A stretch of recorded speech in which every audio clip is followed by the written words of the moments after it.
नमस्कार दोस्तों, स्वागत है आप सभी का हमारे चैनल द बुद्धा ब्रेन में, जहां हम आपको भगवान बुद्ध के अनमोल विचार और उनकी शिक्षाओं से सुपरिचित कराते हैं। आज हम आपके लिए लेकर आए हैं धम्मवत यमकवग्गो गाथा नंबर 11, जिसमें भगवान बुद्ध कहते हैं, असारे सार मतीनो सारे चासार दस्सिनो तेसारम नादि गच्छन्ति मिच्छा संक पगोचरा। अर्थात जो सार को निसार और निसार को सार समझता है, ऐसा गलत चिंतन वाले व्यक्ति को सार प्राप्त नहीं होता। दोस्तों, आइए इस बात को एक कथा के माध्यम से अच्छी तरह समझते हैं। स्थविर सारिपुत्र की कथा। शाक्य मुनि के पृथ्वी पर पर्दा पड़ के पहले से ही राजगृह के पास उपतिस्य तथा कोलित नाम के 2 गांव थे। जिस दिन उपतिस्य गांव की सारी नामक ब्राह्मणी ने गर्भ धारण किया, उसी दिन कोलीय गांव की मोगली नामक ब्राह्मणी ने भी गर्भ धारण किया। यह संयोग की बात थी कि दोनों ब्राह्मणियों ने एक ही दिन गर्भ धारण किया था।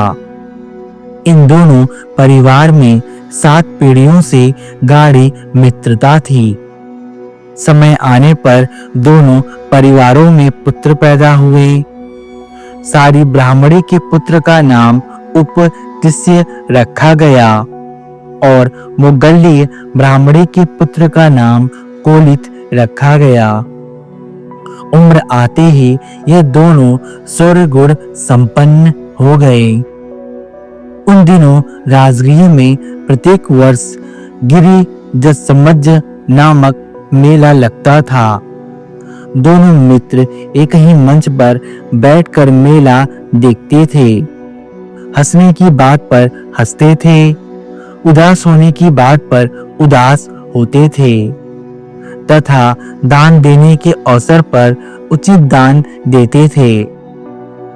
इस प्रकार एक बार अपने प्रारब्ध के अनुसार वे हंसने की बात पर भी चुप रहते, रोने की बात पर भी मौन रहे तथा दान का अवसर आने पर भी कुछ नहीं किया। वे दोनों चुपचाप कुछ इस प्रकार सोचते रहे, इस मेले में क्या रखा है? 100 साल के अंतराल में सब कुछ खत्म ही हो जाएगा। हमें तो इस संसार रूपी मेले से छुट्टी पानी चाहिए। इस प्रकार जब दोनों शांत बैठे थे, तब कोलित ने उपतिस्य से पूछा, बंधु उपतिस्य, आज तुम प्रतिदिन की तरह प्रसन्न न दिखकर चिंतित दिख रहे हो, क्या बात है? कोलित, इस मेले में क्या रखा है? समय के अंतराल में सब कुछ नष्ट हो जाएगा, हम भी नष्ट हो जाएंगे। अतः मैं सोच रहा हूँ कि इससे मुक्ति कैसे मिले। परंतु मित्र, आज तुम भी तो उदास बैठे हो, तुम्हारी उदासी का क्या कारण है? कोलित ने कहा, बंधु, मैं भी वही सोच रहा हूँ जो तुम सोच रहे हो। हम दोनों की ही सोच ठीक है, पर मुक्ति के लिए तो प्रवज्ञा लेनी होगी। किससे प्रवज्ञा ली जाए? उन दिनों राजगृह में संजय नाम का एक परिव्राजक अपने शिष्यों के विशाल समूह के साथ रहता था। उपतिस्य तथा कोलित ने उसी से प्रवज्ञा लेने का विचार किया।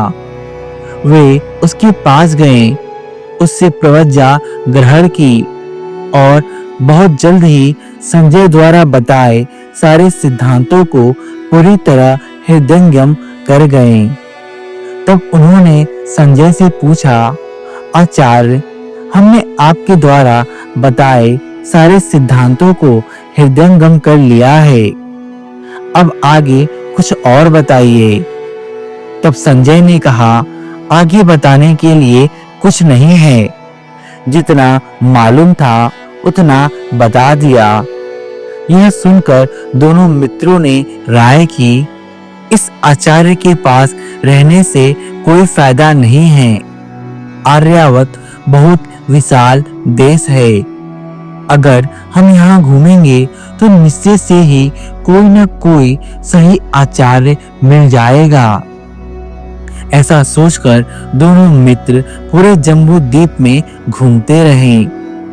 उन्हें एक के बाद एक आचार्य मिलते गए, पर जब वे उन आचार्यों से शंका समाधान के लिए प्रश्न करते तो वे उत्तर नहीं दे पाते थे। कुछ समय बाद उन दोनों ने अनुभव किया कि अब और अधिक भटकना बेकार है। अतः थक हार कर वे राजगृह वापस चले गए और परस्पर निर्णय लिया, हम में से जिसको भी सत्य की पहले अनुभूति होगी वो दूसरे को आकर तुरंत सूचित करेगा। इस प्रकार विचार कर दोनों अपनी अपनी साधना में लग गए। उसी समय शाक्य मुनि राजगृह पधारे।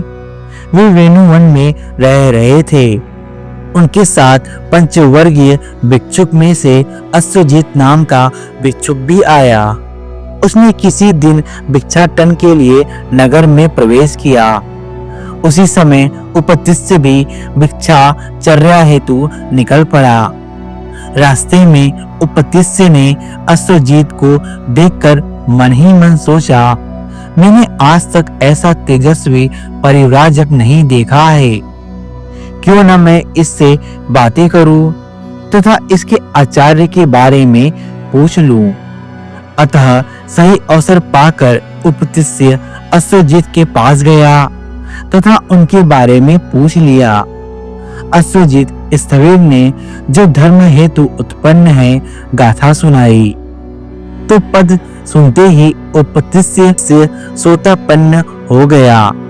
फिर आचार्य ने शाक्य मुनि के विषय में बताया जो उस समय राजगृह के वेणुवन में वास कर रहे थे। उपतिस्य ने अश्वजीत से आज्ञा ली और कोलित के पास गया ताकि उसे भी स्थविर द्वारा सुनाई गई गाथा सुना सके। उसे सुनते ही वह भी सोतापन्न हो गया। तब दोनों मित्रों ने शाक्य मुनि के पास जाकर उनसे आशीर्वाद लेने का विचार किया। सोचा अपने आचार्य संजय को भी साथ ले चलते हैं। ऐसा सोचकर दोनों शिष्य संजय के पास गए तथा उससे शाक्य मुनि के पास चलने के लिए आग्रह किया, पर संजय इसके लिए तैयार नहीं हुआ। जब शिष्यों ने इसका कारण पूछा तो संजय ने उत्तर दिया, मैंने उच्च कुल के महान जनों का गुरु बनकर अभी तक जीवन यापन किया है। अब मेरे लिए किसी का शिष्य बनना असंभव है।